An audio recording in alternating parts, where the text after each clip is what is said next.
En este video estaremos explicando el síndrome de Edwards. Este es presentado por Naomi Roxanne Mendoza Flores y por Valeria Lisbeth Sánchez Camberos. Empezaré explicando cuál es el fenotipo. Bueno, este es un trastorno genético causado por tener un cromosoma 18 de más en todas las células del cuerpo o en algunas células.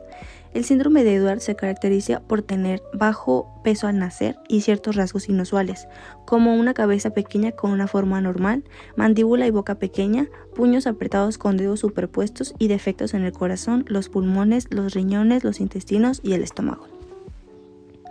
Tenemos un caso clínico en donde es una paciente femenina de 7 años de edad, sin antecedentes de enfermedades genéticas relevantes, con una talla de 105 centímetros y un peso de 16.8 kilogramos y un perímetro cefálico de 50 centímetros. Su diagnóstico genético es un cariotipo en cultivo de linfocitos que mostró 47XX+18 en 30 metafases. La epidemiología de este es una prevalencia en recién nacidos que oscila entre 1 en 6.000 a 1 en 8.000. Los afectados tienen una elevada mortalidad, solo el 4% supera el primer año de vida. Son pocos los casos reportados que superan los 5 años. La mayoría de los casos es mayor en mujeres que en hombres, con una proporción de 3 a 2. Sin embargo, la pérdida fetal es mayor en hombres que en mujeres, y las mujeres presentan mejores tasas de supervivencia que los hombres. En esta diapositiva explicaré cuál es el gen implicado, la mutación y el efecto. Bueno, no hay ni un solo gen implicado, sino que la condición se debe a una copia extra de todo el cromosoma 18, o una parte significativa del mismo.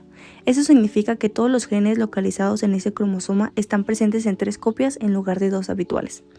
Su tipo de mutación principalmente es una trisonomía, lo que significa que hay 3 copias del cromosoma 18 en lugar de 2 habituales en las células del cuerpo. La mayoría de los casos son el resultado de un error aleatorio en la división celular durante la formación del óvulo o el espermatozoide. En casos raros puede deberse a una translocación o a un mosaicismo. Su efecto principal tenemos que esta es una dosis genética adicional que altera el delicado equilibrio del desarrollo normal, lo que conduce a las múltiples y graves malformaciones congénitas y problemas de salud asociados en el síndrome. El exceso de proteínas producidas a partir de estos genes interfiere en la función celular. Y tenemos que este es un síndrome somático, dado a que ocurre a una translocación y duplicación del cromosoma 18, lo que causa este síndrome, y existen 3 tipos de trisonomías que son las siguientes. La trisonomía completa es el tipo más común, representado alrededor del 95% de los casos. Todas las células de la persona tienen una copia extra del cromosoma 18.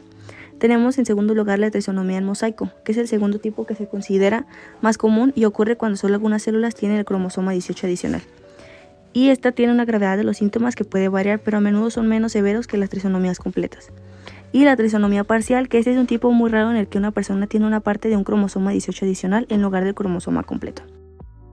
Hoy les voy a hablar sobre signos y síntomas del síndrome de Edwards. Tenemos que los signos que se hacen presentes en la etapa prenatal y se observan mediante una ecografía son la poca actividad fetal, una sola arteria en el cordón umbilical, placenta pequeña, polihidrapnios, esto significa que el feto está rodeado de demasiado líquido amniótico y defectos del nacimiento.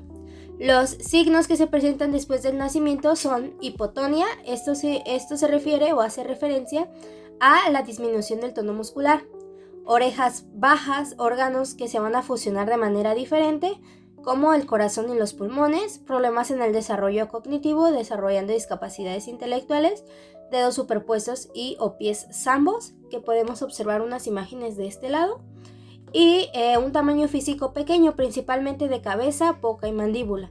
Y por último, una respuesta mínima al sonido y un llanto débil.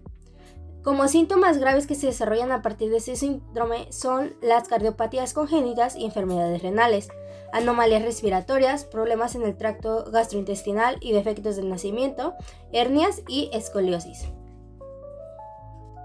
Bueno, tenemos que como pruebas diagnósticas, estas se realizan mayormente en la etapa prenatal. Se ofrecen en el primer trimestre y se lleva a cabo un análisis de sangre de la hormona gonadotropina coriónica humana y proteína plasmática asociada al embarazo A. Tenemos que cuando hay una probabilidad mayor o igual de 1 en 150 se ofrecen pruebas adicionales. Cuando el feto es estructuralmente normal, se ofrecen pruebas prenatales no invasivas.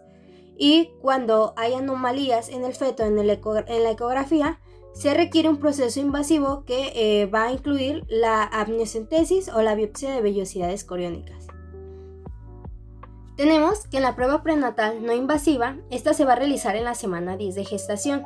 Este es un método que se utiliza para detectar aneuploidias fetales comunes, esto ya que se analiza porciones del ADN libre circulante de la sangre de la futura madre, pero también el ADN placentario.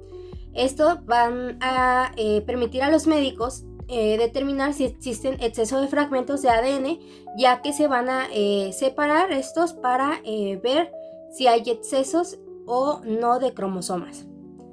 Esto, ya que no es invasivo, no presenta un riesgo de aborto espontáneo. Las limitaciones es que no es una prueba diagnóstica, no está disponible en embarazos triples o múltiples de mayor número de fetos y no está disponible para mujeres embarazadas que presenten características que puedan interferir con las pruebas. Las pruebas que son más invasivas tenemos la amniocentesis y el muestreo de vellosidades coriónicas. La amniocentesis tenemos que se realiza o se recomienda a partir de la 14 semana de gestación.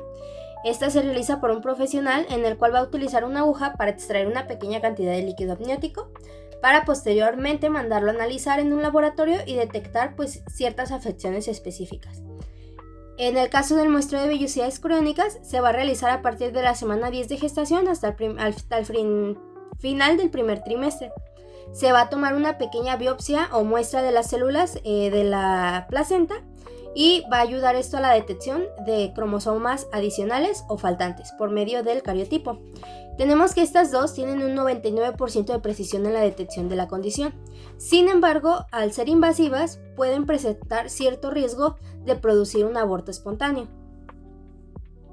Bueno, como estándar de cuidados tenemos que actualmente no se tiene una cura específica para eliminar el cromosoma que va a provocar esta trisonomía.